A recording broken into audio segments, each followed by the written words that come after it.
What did you do? What did you do that led you to plead to manslaughter? What was your role? Did you kill somebody? No, sir. You think that turned the light on, do you recall? What chapter? I'm tired of doing time, man. Okay. I'm just tired of it. Like, and if I keep on doing the same thing, then I'm gonna stay in the same situation. Welcome to Get Your Life. This video will have two parole hearings for inmate Paul. One in May of 2022, the other was in May of 2023. So he was a habitual offender. He sold drugs, he used drugs. He even had a drug ring during his prison stint, which he was convicted for. But they'll talk about all of that during this video. Take a listen. Good morning. The Committee on Parole is called back to order. The time is 10:02. Members of the panel are Ms. Bonnie Jackson, Mr. Pete Freeman. My name is Tony Marabella. I'll be chairing today. Our remote location is at Riverbend. Would the staff at Riverbend please introduce themselves? Officer Samika Martin. Carl Paul. Hello. You can take your mask down to anybody else. Mr. Paul, would you please give us your full name and your DOC number? Carl Paul, 477-511.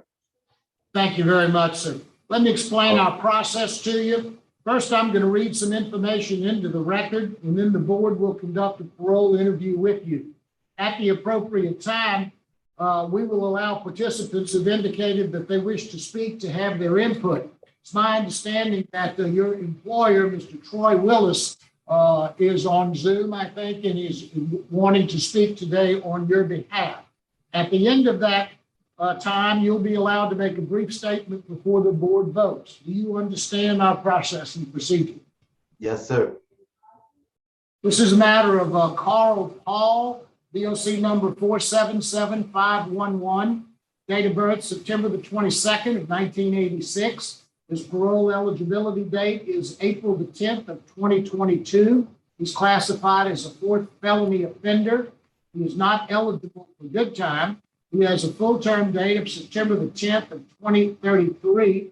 He is currently serving 15 years in prison for 3 separate contraband account charges: possession with intent to distribute tramadol, distribution of a controlled dangerous substance non-specified, distribution of methamphetamines, and false representation of a controlled dangerous substance. Was that all basically correct, Mr. Paul? Yes, sir. Paul, your case was assigned to me, so I will be the one to initially conduct our interview with you. Mr. Paul, how old are you, sir? I show 35, is that correct? Yes, sir. How long have you been in prison on these charges? 4 years and 4 years and a month. Okay. And 2 months, like going towards the 2 month mark at that 4 years and 2 months. I came in March 2018. Now, as I understand it, let's talk a little bit about your charges. As I understand it, you and several other people were bringing in contraband into the prison. Is that right? Yes, sir. Tell me how that started, what you were bringing in, and tell me how that got started. Well, I wasn't bringing nothing in. It was me and some other guys that was on the charges with us, and they have the staff that was supposed to be bringing the drugs in. I was never caught with any drugs, but all us was on the charge together. And they charged me with all the charges and charged them with charges too. I was the only one that took the time last. And I was doing time already, incarcerated for something else. So at that time, I was in Elaine Hunts, and was let go. So when I was let go by mistake, that's how I wound up, out there, and I was wanted for those charges. So when I come back, that's how. So you had nothing to do with the contraband charges? Were you aware of what they were doing? Yes, sir. I was aware, fully aware. Helping them in any way? I can't hear you, Were sister. you helping them in any way? Yes, I was involved. I worked. So, I mean, you pled guilty to these charges, didn't you? Yes, because I wanted, yes, sir, I was involved. But Okay. I just wasn't caught with any drugs at the time. I got you. Tell me what I they was were, involved. tell me what your involvement with these people, tell me what y'all were bringing into the prison. It was What kind of cigarettes. drugs bringing in? It was cigarettes, a cell phone, and mojo. How often was that going on? You have 3 different contraband charges. How long did that transpire? It transpired for, I want to say, a couple months, 2 months, 3 months, something like that.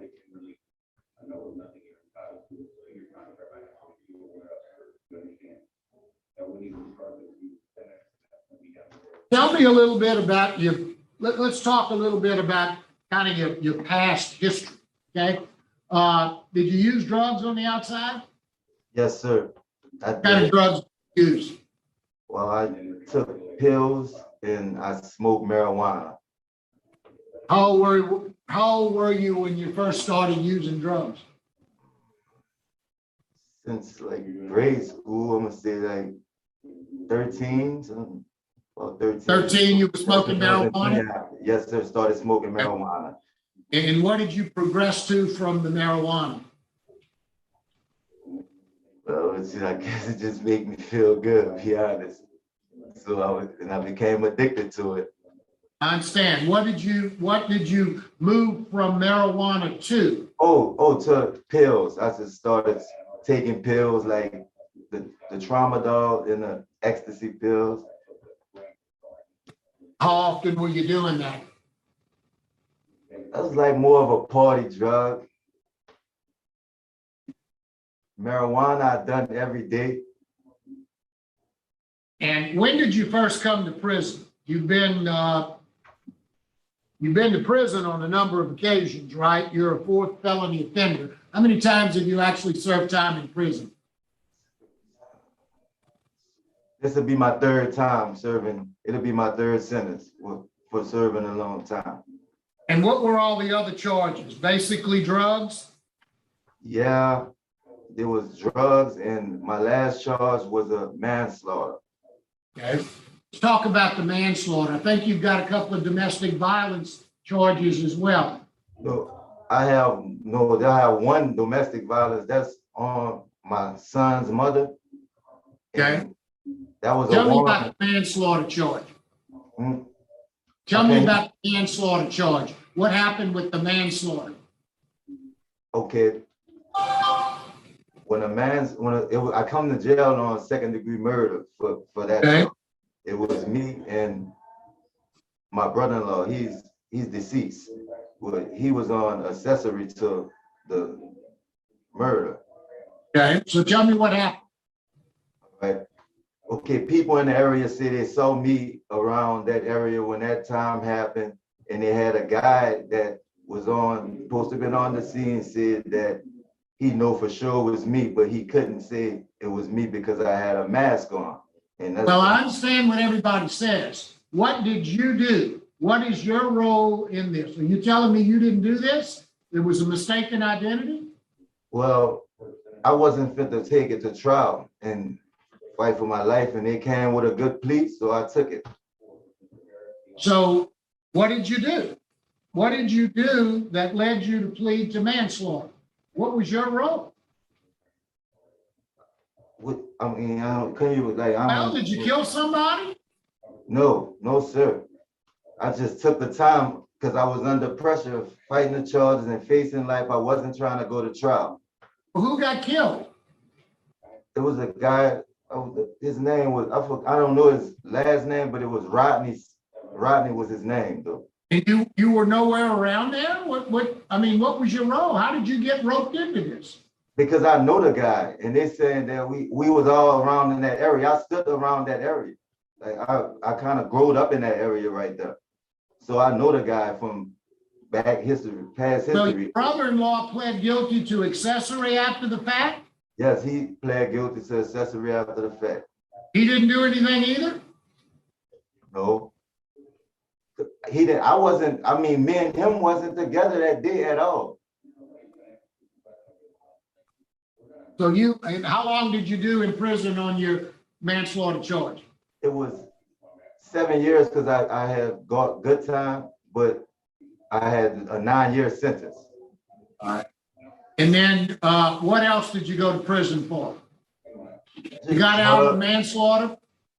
I Were you on can't hear you. supervision for a while? When you got out of jail for the manslaughter charge, you were on supervision for a while? Yeah, I was on parole. And did you get rearrested? Yeah, I got rearrested with drugs, with marijuana and pills. Okay. And you went back to prison? I went back to prison. How long? That's what I'm in here for right now, is for the warrants for the contraband and for the pills and the marijuana. You said you got released and then you got brought back in. When did you get released?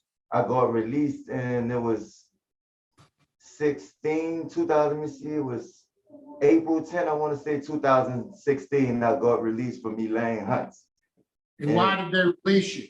You said they released you by mistake. What happened? Because they didn't know that I had a detainer for the Contraband charges. That's why I was released, because I was finished with the manslaughter, the sentencing, by me having a good time. I was immediate release.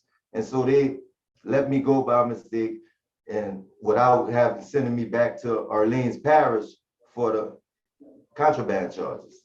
And that's how I come back to jail. And that's 2008, March 2018, for the pills and the marijuana and the warrants that I had on me. After, in all of these incarcerations, have you taken any programs that have helped you with your substance abuse? Yes, well, I took the reentry program and I took 2 certifications. I took the reentry, I had a whole reentry packet. I have a carpentry certification and an OSHA certification. Now the jail. Right now, I want to talk about substance abuse. Yes. You took reentry, it's got a little bit of substance abuse in it. Now, it looks like you took Louisiana Risk Management 1 and 2. When did you take that? Oh, I took that in, I want to say had to be, that was 14 or 13. It was a while back. It was like in 13 or 14. Okay, that's why you were doing the manslaughter charge? That's why I was doing the But when you got out, went back to doing drugs. Went back to doing drugs. That's right. So what would be your plan to stay sober if you were to be released anytime soon? Well, I've been sober the whole while I've been here. Changed my I accept that. I accept that, and that's great. And what's your plan to stay sober when you get out? Being in prison and being on the streets are 2 different things. Well, they have contraband always around in here. I accept that. I accept that. I'm gonna do the same thing that I've been doing, to stand away from all illegal activity. Let me ask you this. Why were you using drugs out on the street? What caused you to use drugs on the street? Because I was addicted, just been accustomed to doing it so long. Okay. Are you still addicted to drugs? No, I changed my thought pattern. And so how did you change your thought pattern? Just focusing on self-control. That's all you need to do to quit using drugs? Yes, sir. And well, this is what I was going to tell you about. In here we had an AA program. It didn't qualify good time, but we took that class. I took that class and it stopped. That was in 2019 in this jail right here. But the only thing about this jail with the classes, I was on a waiting list for the substance abuse, but by me having a lengthy sentence, it's like they take all the people that's about to go home and push the ones with the longer sentence back. Now you're asking us to release you soon. When you get out, let's assume you get out in a month. Yes, sir. What are you going to do to make sure you stay sober? What's your plan to stay sober? Stay away from drugs. Don't do it. So what kind of work are you going to do? Well, I have 2 different things I want to do. Is either I'm going to go work in the restaurants, I could do the event setup, the specialist going set up. You know how many drugs there are in restaurants? That's probably one of the professions that have the most drugs in it. Yeah, I know, but. Tell me how you gonna stay away from drugs if you're gonna work in a restaurant. but I'm not gonna take no drugs. It's on me to take the drugs. And what backup plan do you have when one of your buddies say, come on, Carl, here's a little drug, come on, this ain't gonna hurt you.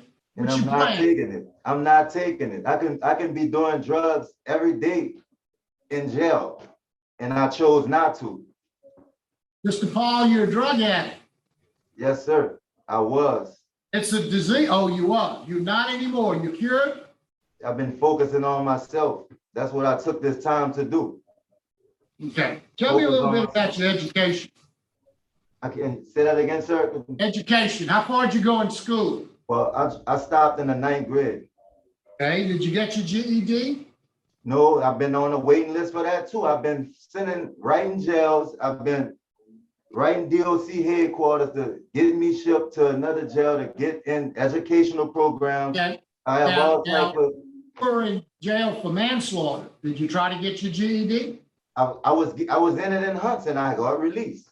I was almost finished the high selling Hunts. Like they have those on records. How long were you out when they released you wrongly? I can't hear you, sir. They let you out of Hunt by mistake. How long were you out? Oh, like 23 months, like 20, Okay. 22 months. You using drugs during that time? Yes, I was. Did you get arrested for anything other than the contraband charge? No, I got arrested for drugs. That's the sentence I'm on. You right got now. arrested for the drug charges while you're out. Yes. Did you try to get your GED while you were out? No, I was working the whole while I was out. Though. Where were you working? I was working at hotels, and I worked at a couple different hotels, but I worked at the Bourbon House restaurant for like 20 months. Wasn't that where partly where you were doing your drugs? Well, I was doing my drugs at home, be honest. I smoke marijuana and I take the pills. Tell me a little bit about your disciplinary history while you've been in prison. How many write-ups do you have? I don't have any. What's your transition plan? Where do you expect to live when you get out? Well, my mother, she was supposed to be on here with me. I had gave her the thing. I know, but I told her 8 o'clock. And I don't know if she got impatient, but What's your mother's name? Dana Paul. I don't know. I don't know that she's tried to get in. She was by phone. She was by phone, sir, because she didn't know how to really work the FaceTime thing. And she's a little older and don't really understand how to work the FaceTime thing. But I gave her the ID, the meeting ID for the phone. And I told her 8 o'clock would be in 15 minutes in advance. That's what the paper said. So I don't know if she thought that I wasn't going to come on or not, but I don't know why. Well, I guess I'll talk to her when I get back to the dorm and see. But I see she's not on there, but I see Troy is on. You have 2 children? Yes, sir. How old are your children? One is 13 and one is 5. And you have a relationship with them? Do you talk to them very often? Yes, I talk to them every day or every other day. I talk to them a lot. Who are they living with? I can't, all right, both of them living with their mother. And one of them is in San Antonio, Texas. That's my son. He's in San Antonio, Texas. And my daughter's. How old is he? He's 5. My daughter's 13. So the 13-year-old lives in Louisiana? Lives in Louisiana, yes. Yes, sir. Were you seeing him? Were you supporting him at all when you were out the last time? Always support him. I was there when he was born. I was with him all the time, always going. I support him, support my daughter. So let me make sure I understand this. There's really never been a time that you were released from prison that you didn't go back to using drugs, even when you were released by mistake. No, I said I was using drugs. Yeah. That's what I said. That's what I'm saying. There never was a time that you did not use drugs. No, I would be lying if I said that, sir. Every time I did go back to using drugs. And your sobriety plan is you're just focused, you've changed your mindset, And that's how you're going to stay off of drugs. Just stay disciplined, stay focused on doing what's right and stay away from what's wrong. Have you ever done any long-term drug treatment? No, I never did any long time. Only the substance abuse one time. I done that. I was in NACA. I done the substance abuse. I completed that. But I never done a long term, like, I never done it, sir. You have a moderate risk. That's what our assessments show. You have moderate needs. Your substance abuse needs are extremely high. You have a poor supervision history. Tell me a little bit about the violence. Tell me about those domestic battery charges with the mother of one of your children. Okay. What's that about? Okay, all right. Now, me and her, we was like getting into it with each other, just having misunderstandings. And that time she got very mad and called the police on me. Now, we just talked, that warrant is old, it's from 2016. She was supposed to be signing affidavits and getting the warrant thrown off. I understand all that. Tell me what you did. Tell me did you hit her? No, I didn't see. This what happened. I shoved her and she told the police that I choked her. But I shoved her, me and her was in each other's face arguing. Doing drugs at the time? I shoved her off me. Were you doing drugs at the time? Yes, I was doing drugs. Warden, is there anything, whoever's there, is there anything you can tell us about Mr. Paul?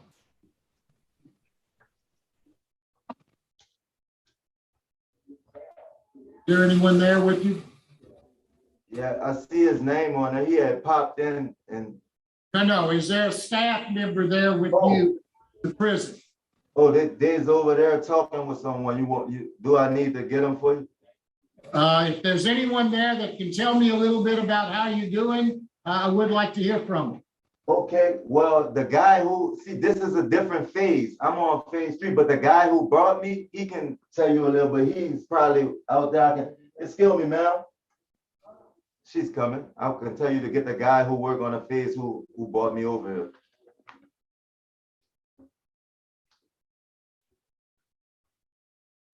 While hopefully that person will come around, we'll hear from Mr. Troy Willis. Any other questions from Mr. Paul? Mr. Willis, can you hear us? Yes, I can. Can you guys hear me? Yes, we can, sir. Tell us, if you would, what you'd like us to know about Mr. Paul. Okay. Just real quick, a little bit about myself. My name is Troy Willis. I have a nonprofit organization called the Community Avengers. And what we do is we work with system-affected youth and at-risk youth in the New Orleans area. And we do a lot of re-entry for incarcerated personnel who've been released from prison. In my time with Mr. Paul, it has been just over 13 months in communication with him. When we meet individuals that are incarcerated, the first thing we do is we put out some strict guidelines, which include no disciplinary actions in prison can be taken against them. We ask for complete honesty between them and the counselor that they're appointed with. And then finally, we put together a plan of action for potential release.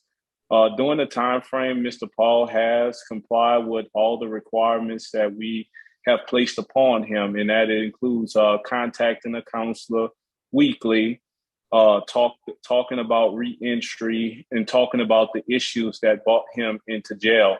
As you guys were very quickly alluding to, we've identified that Mr. Paul does have a drug addiction problem. And then what we have also seen is that each time upon his release, he has not had the proper mentorship or guidance to help him, guide him back into being that productive citizen that we would like him to be. So what we did was we talked to him first about the things that affected his life that drove him into his different drug addictions. And talking with that, I decided to take Mr. Paul on myself, on our weekly sessions, we talk about, hey, look, how is time going in prison and what's the next step? We worked on him reconnecting with his children, him having a positive relationship with them. We're assisting him in providing different things that they may need on the outside as gifts, things that will promote a positive relationship between Mr. Paul and his children and other immediate family members. I also tasked him with constantly trying to be involved in the programs that were available to him and coaching him and making sure that he, despite him being on a waiting list, he should continue to actively pursue these programs. And to my evidence, he has complied with that. And also employment. We did through some substantial work, we were able to provide him with employment. And in that employment, it's not just show up to work, get your $12 an hour, and then you're going home. But it is, in this program, it's going to be weekly drug tests. It's going to be him having myself as a mentor. I've taken on a duty as continuing to mentor Mr. Paul, and him continuing to have that self-accountability.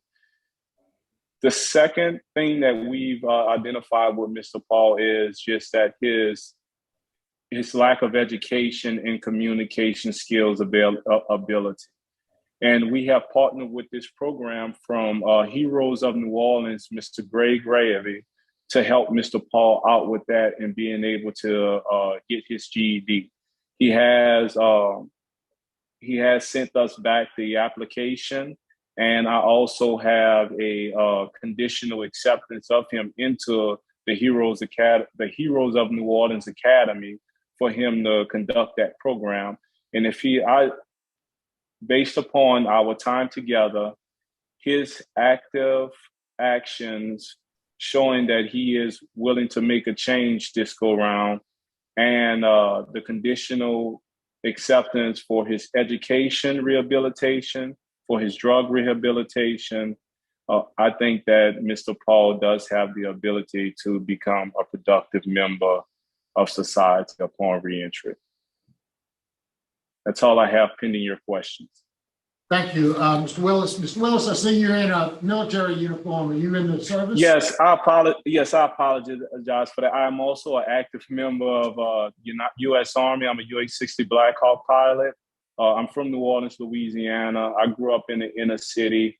I came up around a lot of drug and violence, and that's why I decided a few years ago to start this program and kind of help. I have a brother that went to jail multiple times, and he was our first client, so to speak, to help. And it's just something I take personally and passionately. Are you full-time in the Army? How much time can you devote to what you do with Mr. Paul? I'm a 22-year veteran of the U.S. Army. Right now, I'm stationed and living in New Orleans, Louisiana. Between myself and the 11 other counselors that I have, I'm pretty sure that we can devote as much time as needed. Like I said, it's definitely a two-part relationship. We're pretty aggressive, and I hate to use the word aggressive, but I believe that we're pretty stern in our efforts because that's what it requires. Is your program an in-residence program, or is it an outpatient type program? It's a pretty much an outpatient type program, but I believe that rehabilitation starts from the inside. So as individuals contact us on the inside through assessments and us putting different requirements on them on the inside is what allows me to determine if there would be a good current candidate for our outpatient process, for the lack of better terms. Roughly, how long is your program? So I don't believe that there's a time frame on rehabilitation. What we have is an 11-month process, which allows us to, I tell them, hey, look, upon your release, that first month, we have to get you reintegrated with your immediate family. But 11 months following that, and it depends on the educational the requirement of the program, each one is individually tailored. For Mr. Paul, we discussed that it would be anywhere between 11 to 13 months. And that's 11 to 13 months with him being able to secure his high school diploma, him continuing the counseling and the drug testing to ensure that, because that's the condition of his employment with the LLC. It's weekly drug testing, and 13 months. Then we relook at 11 to 13 months. Then we relook at the situation, and maybe we'll, take away the drug testing, and then he will be at that point evaluated for possibly a promotion or a raise. Thank you. Any questions? Thank you, Mr. Willis. Appreciate your comments. Thank you. Mr. Paul, is someone there from the staff yet? No, they have never came back. All right, that's okay. Is there anything you'd like to say? Is there anything you'd like to say to the panel before we vote? Well,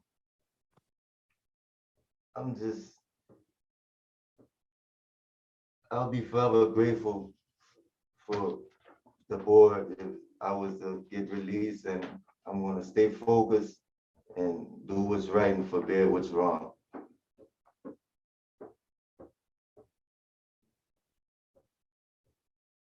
Thank you, Mr. Paul. Mr. Paul, I think that the program that Mr. Willis has described is perhaps a good program for you to get into at some point. I just don't believe now is the time for that. I think you need some long-term drug treatment. I think that you're fooling yourself if you believe that all you need to do is think about staying off of drugs, then that'll work, because it won't. You need some long-term treatment. We have some good programs in the Department of Corrections. One of those programs is the Steve Hoyle program. Love to see you get into that program. I don't know if you've applied for that program, tried to get into that program or not. But that's something I really believe that you need. Go ahead. Have you tried to get into that program? Well, I have wrote, this is another one that's sort of like that. I want to say is in Webster or something. It's sort of just like Steve Hoyer. So I had wrote them about the drug program, but I haven't wrote the Steve Hoyer. That's in Bossier, right, sir? Correct. All right, and they have another one. I never wrote the Steve Hoyer program. I think you're moving in the right direction. Your disciplinary record is very good. You've got a good plan to get out. You are a moderate risk, and you've got a very high need for substance abuse. So my vote today would be to deny you, but to encourage you to try to get into a long-term drug treatment program, Steve Hoyle. We will do whatever we can do on this side to see about you getting into that program. And once you get into that program and complete that program, reapply, because I do believe that what Mr. Willis has in place for you is something that will go along hand in hand with your rehabilitation. So that's my vote today. I'm only one of three, so that would be my vote. Good luck to you. Okay, sir. Excuse me, sir. Can I, all right, so the Steve Hoyer program, I'm eligible for it? Yes, that's where we're trying to send you. Okay, thanks. So I was just write them and just send out. Well, you can write them, but we're going to try on our end to help get you in as well. Thank you very much. Okay, Ms. Jackson. Ms. Vaughn, I'm so glad to see that you're willing to go into long-term treatment. We had another gentleman, we offered him treatment and he wasn't interested. And I'm glad to see that you understand that that can only help you. The more tools you have in your toolbox, the better chance you're going to have of being successful. And that's what we want we can let people out and then they'll be right back. But our goal is to equip you so that when you get out, you're able to adjust, you're able to, put the past behind you and move forward. I agree with Ms. Marabella. I think that we could benefit greatly from the Steve Hoyle substance abuse program. And so my vote today is going to be to deny because of your moderate risk, your high substance abuse needs, and with the recommendation that you be placed in the Steve Hoyle substance abuse treatment program. And then you get Mr. Willis' program, and I think you'll have an excellent chance of being successful. But that's my vote today. Thank you, Mr. Freeman. I concur, and I'm glad to see Mr. Willis got his program off the ground. I was in on the beginning with Probation Pro when you came to speak to the secretary, and you have a great program. And I think if you get that treatment and go with Mr. Willis, that you're going to be successful in your life. Thank you. And I want to thank the board for, I'm sorry. I want to thank No, go ahead. And I really appreciate y'all for putting me in the program because I've been trying to write and get an educational program. I wrote the headquarters, like I said, and I wrote Miss Lily Brown for transportation. I wrote a geographical, but nothing never happened. So I really want to thank y'all, and I very much appreciate y'all putting me in the program, and I'm willing to do whatever it takes. Paul, we're going to do everything from our end to make sure that you get into that program as quickly as we can get you in it. And then once you finish that program, you apply again for parole. And if you're still willing to go with Mr. Willis and Mr. Willis's program is willing to accept you, I think that'll be the answer for you. So it looks like you've got a bright future. Good luck to you, sir. Thank you. The time is 10:38. We'll close out at Riverbend. I don't guess there's any staff there to thank, but thank you, Mr. Paul. Oh.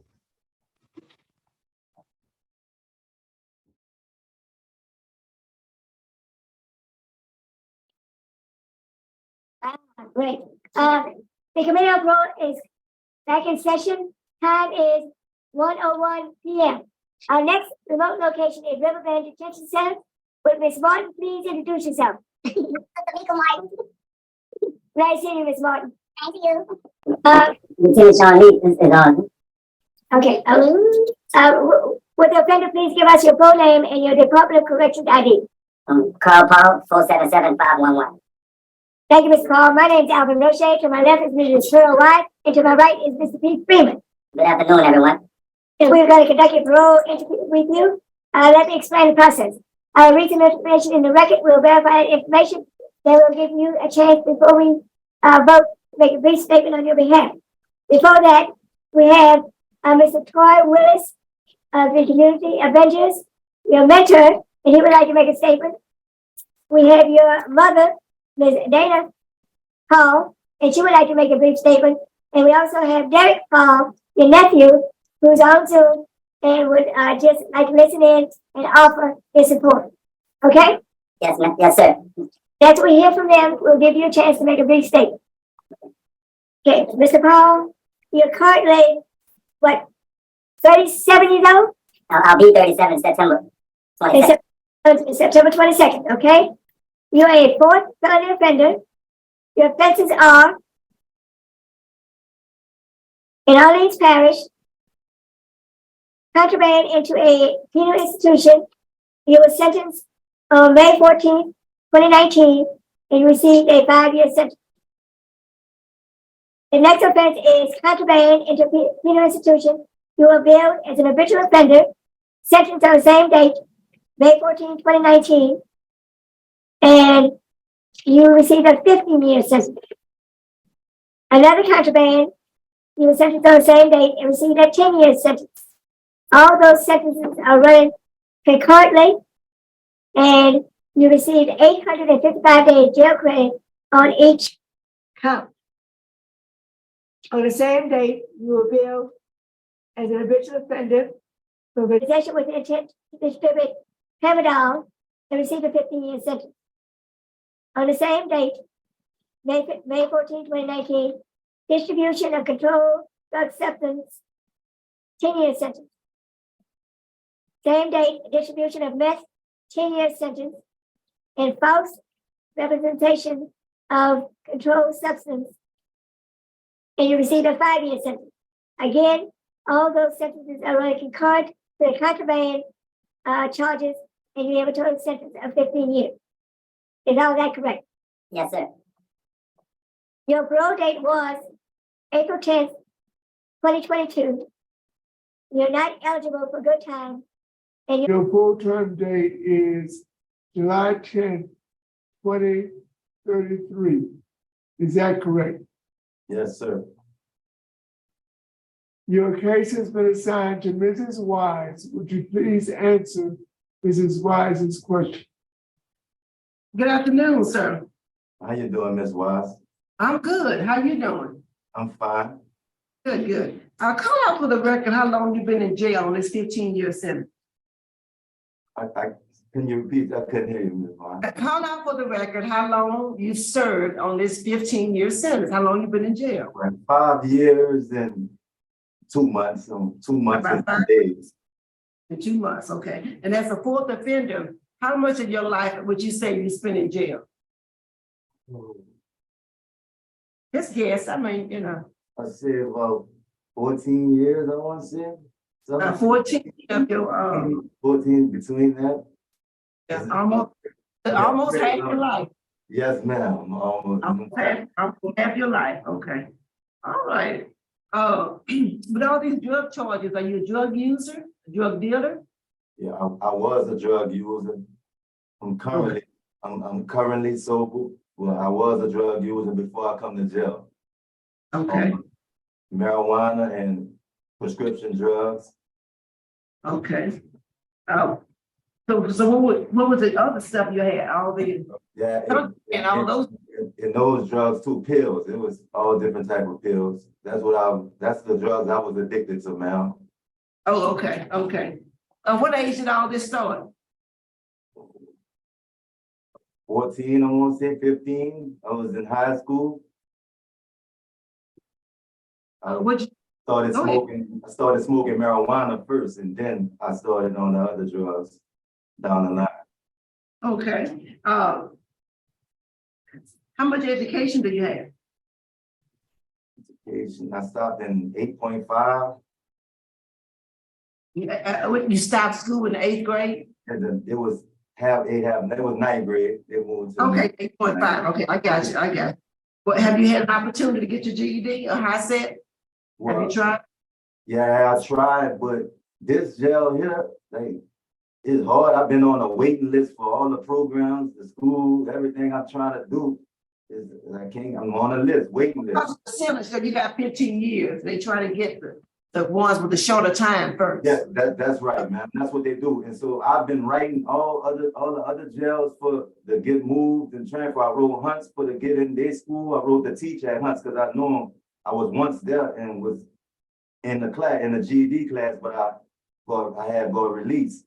So I wrote them, but they told me I have to talk to the warden. When I tried to talk to the warden, they never wrote me back. I have all the copies of that. I wrote different jails about getting into rehabilitation programs. I wrote Bossier, the jail in Mending. That was one of my questions I had. Have you written to try to get in Steve Hall? Have you tried to get in Steve? I'm sorry. I'm sorry for cutting y'all, ma'am. But I even had my family members call. My mom called, and Bossier said that I wasn't eligible. But they said that I had too much time. I wrote them also, but I had my mom call also up there, and they told her that I wasn't eligible. Okay. All right. All you do is what you can do. That's all you can do is what you can do. So what do you do every day at the prison? Reading, watch TV. For the most part, try to stay out the way for the frustrations that goes on of a life lived incarcerated, live a healthier lifestyle, and live my life in an honest, upstanding fashion. Okay, good. That's good to hear. Sound like you don't rehearse that one a minute or two. I read a lot of self-help books too, though. I have that they used to let us get books, so I have a lot of books that I had ordered. So I do a lot of reading. That's what I do with my time. Good. I'm glad to hear that. I am really, really glad to hear that. What about your write-ups? Have you had any write-ups? No. No, I know. What the lady was trying to tell you that I'm on another unit right now. I'm on unit 2, but she gonna go over there and talk with the people that I'm the unit that I'm on, phase 1, and they'll be able to let you out and have no any write-ups. So what is it about unit 2? What is it offer? No, it's unit 2 is just another unit. And I come over here, this what they come over here for the screen, I guess, for the Zoom court and parole. That's what they walk me over here to come over here and get, for the parole hearing. Okay. So you've been in jail for about 5 years now, since what? Since 2018, how long you been in? March 16, 18? Yes, ma'am. So what changed? Before that, because you got all the contrabands and stuff coming in, what changed? What changed in your head? Do you remember? Yeah, I finally realized that my way of thinking is what have me in the situation that I'm in right now. And I think different, don't do the things I used to do. I'm just asking that was there a book you read, anything that turned the light on? Do you recall? What changed? I'm tired of doing time, man. Honestly, Okay. I'm just tired of it. Like, and if I keep on doing the same things, then I'm gonna stay in the same situation. So That's true. when I took this time, and I knew, talk with my lawyer, I knew I had a parole date, and I was focused on this, like changing my life and living a healthier lifestyle, and just not doing the same things I did before. So. Okay. Every day I wake up and take it a day at a time, pray to God, give me the strength and just fall back into relapsing the things that I used to do. So. When I look at your supervision history, you got a poor supervision history. You were revoked in 05, you revoked in 04, 08. You got released in 16, you got revoked in 18. Getting out, getting right on back in, getting out, getting back in. So what would be different this time? What if you're successful today, what are your release plans? Where would you live and how would you support yourself?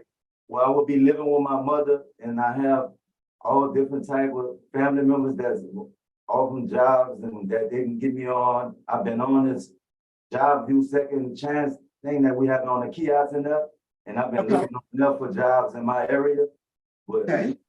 But so I will be working soon as I get out there, because I have family members, like I said, they'll get me on with the jobs and I'll be staying with my mother. Okay. And now what about your sobriety plan? How would you stay clean and sober? Staying away from drugs and staying away from people, places, things, not going into areas around drugs, and just trying to do right. Taking it a day at a time. What about AA, NA, or anything like that? Well, Troy have the program. Well, I talk with him weekly on sessions, and he helped me, to motivate me not to go back to what I used to be doing. So I was gonna go to the program in urine tests weekly and job training, GEDs. He have all different types of things. We're gonna hear from Troy in a minute. We're gonna hear from Troy. He's here today. Yes, ma'am. Okay, we'll wait, let him hear about that. Well, then that's all I have. So sit back and listen. I thank you for talking to me. You're welcome. Of course, I Mr. Paul, Yes, sir. tell me what the contraband consisted of when you were arrested and convicted of maybe 4 or 5 counts of contraband at the New Orleans Justice Center. I never saw the contraband, be honest with you, because they never, if you can have the report, it never got contraband off me. It was people saying that the contraband was for me, but it was synthetic marijuana, a cell phone, and I think that's it. Cigarettes? Pills. Cigarettes? Oh, Cigarettes? yes, sir, and cigarettes. and pills? And I never saw it though, and I never go to trial, so I never just saw the contraband. But that's what they have me charged with. It was cigarettes, synthetic marijuana, and cell phones. Okay. Pills, okay, and pills. And tell me, how did you get convicted and you didn't know anything about it? Well, I didn't have a lawyer. I just took the time.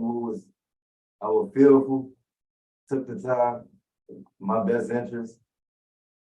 Were you convicted by a jury or judge, or did you plead guilty? I pleaded guilty.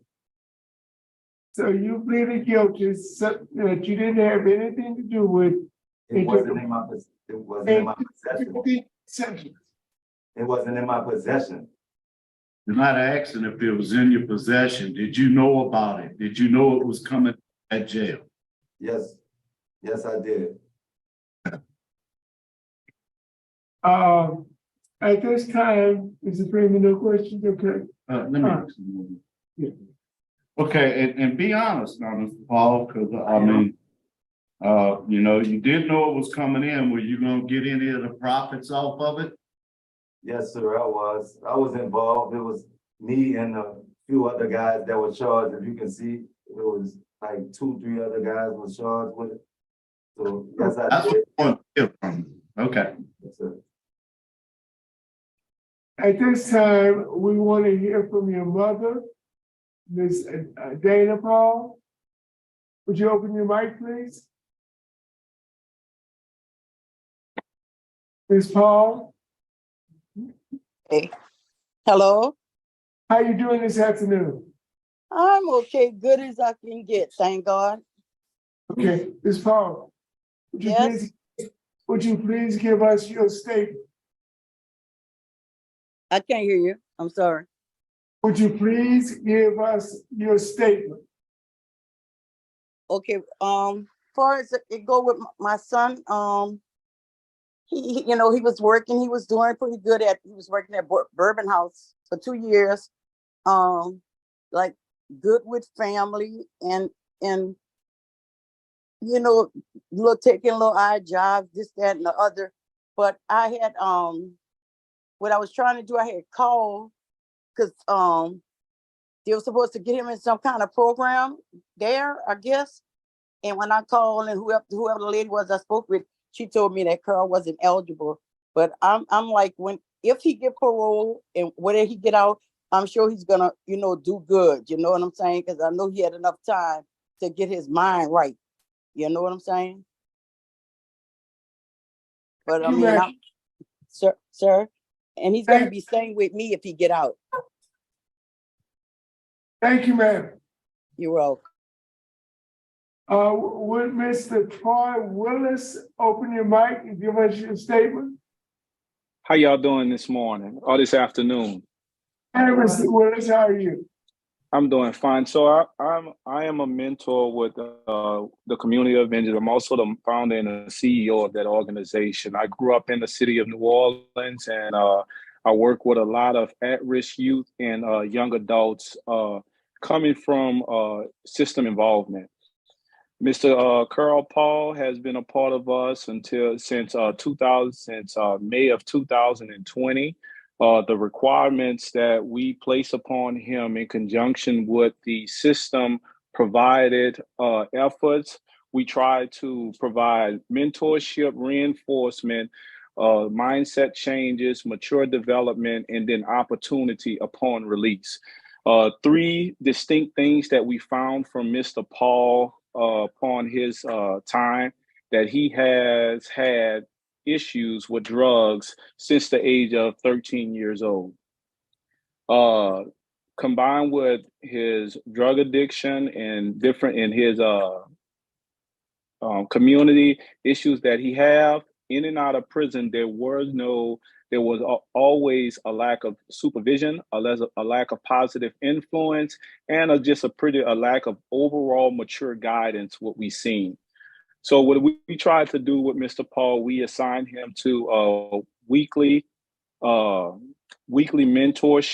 and we have a 5-stage recovery program that we did, and unfortunately, we can only do it over the phone. I also have written letters and tried to recommend that Mr. Paul be into a drug program because it just was never offered to him. So during our 5-stage program, we put them into a pre-contemplation, contemplation, preparation, action, and then a maintenance stage. Mr. Paul, he has been, for the time, he has been one of my most committed. He has not missed a phone call. He has not completed a task that was assigned to him for rehabilitation. And he, even though there was reluctancy in the beginning for his acknowledgement that he had a drug problem, that's part of that recontemplation stage. We had to identify the problem. He, all the way up until the action stage, we recognized that he did make significant changes within his lifestyle. Within prison, what I have noticed, his communication with individuals that may have drug habits or drug connection, he's managed to stay away from them. He's had 0 write-ups from the time that he has been placed into incarceration to now.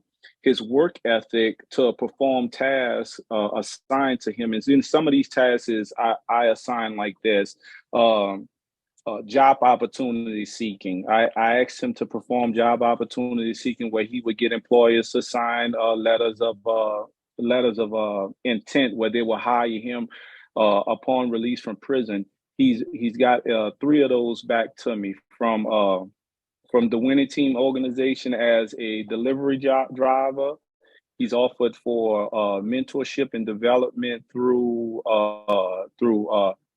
Ladder Consulting Agency, and then from Lifted Care's organization, the Feed the Hungry organization. He's also got one from Ms. Wadriga Johnson as well. So he's very task oriented. The development that he needs now, he's not going to get from Riverbend Correctional Facility. He needs that mentorship, he needs that guidance, and he needs that environment that's conducive to opportunities that's going to make him successful back into society. Any Thank you, questions Mr. of me? No, What is your program called again, sir? We are the Community Avengers. Our program is just the, we have 3 different programs where we have our at-risk youth and development. You can find us off communityavengers.com. We have our young adult mentorship and rehabilitation for previously incarcerated individuals. And we have our business mentorship for people who have been system involved and who would like to be entrepreneurs. Okay, thank you, sir. and Mr. Willis, thank you for your service to our country. Yeah, I apologize for being in uniform. This is our annual training week. We're getting ready for some upcoming deployments, but I appreciate your time. Thank you. Thank you. Mr. Paul, Yes, sir. would you like to make a closing statement? Well, I want to thank y'all for having me up for the rehearing, and this time I've been sentenced to and opened my eyes up to and heart up to what real family is, loyal friends, and to God. And I'm forever grateful. Thank you, Mr. Paul. Is the panel ready to vote? Yes, yes. Mr. Paul, the other thing I didn't mention, according to the needs assessment, you are high in substance abuse, but you have a low titer. So I'm just inclined to take a chance on you.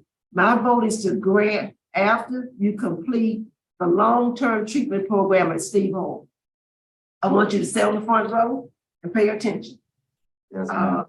Complete that because I want you to follow their recommendation. You don't know anything. When I asked you the question about your sobriety plan, you didn't know nothing. I don't. And you've been 13 or 14. You don't know nothing. So you need to go there with the attitude, I don't know nothing, I need to learn, because these people know. Yes. Because your fourth offender, you got 15 years this time, there's no telling. So after you complete that program, you're gonna follow their recommendations. I want PNP to do random drug screens. And I want you to report weekly for the first 4 weeks. And I want you to cooperate with the Avengers program, cooperate and volunteer with that program. Yes, ma'am. At least 6 hours a month. You, if they need somebody to fill the water cooler up, that's what you there for. If Yes, somebody's, anything, that's what you there for. Yes, ma'am. I'm just one vote, and I'm taking a chance on you now. Thank you. Don't let yourself down. That's all I have. Thank you, Ms. Wise. Mr. Freeman. Okay, I'm inclined to agree with my colleague, Ms. Wise. I think you need to complete the Steve Hall program and follow any recommendations of that program, along with continued involvement with Community of Avengers. Mr. Paul. Yes, sir. I enjoyed your interview. I really did. I think you've come a long way. Thank you. And I'm going to agree with my colleagues, and I'm going to vote to grant your release upon completion of the 9-month Steve Hall Intensive Substance Abuse Program. Thank you. After you complete that program, you'll have a curfew from 9 p.m. to 6 a.m. You must follow all recommendations of the Steve Hall program. You must attend at least 3 NAAA meetings a week, random drug screen, and you will do 6 hours of community service with Avengers, Community Avengers. That is our decision. Good luck. Have a good day. Thank you, sir. Ms. Wise, can I ask you a question? Huh? Last time, they were supposed to ship me into the Steve Hoyer program, but when we had problems with it, like I was trying to talk to the warden about it and. Last time, it was a recommendation. It was a recommendation last time. Okay. But this is more than a recommendation now. We're ordered. We are. That's that way. Because, you're right. Yeah. Thank you, man. Welcome. It was a recommendation last time, Mr. Paul. It is a directive of this board, and you will be safe. Thank you. We're going to stand adjourned for the day. It is now 1:28 p.m. Everybody have a good day.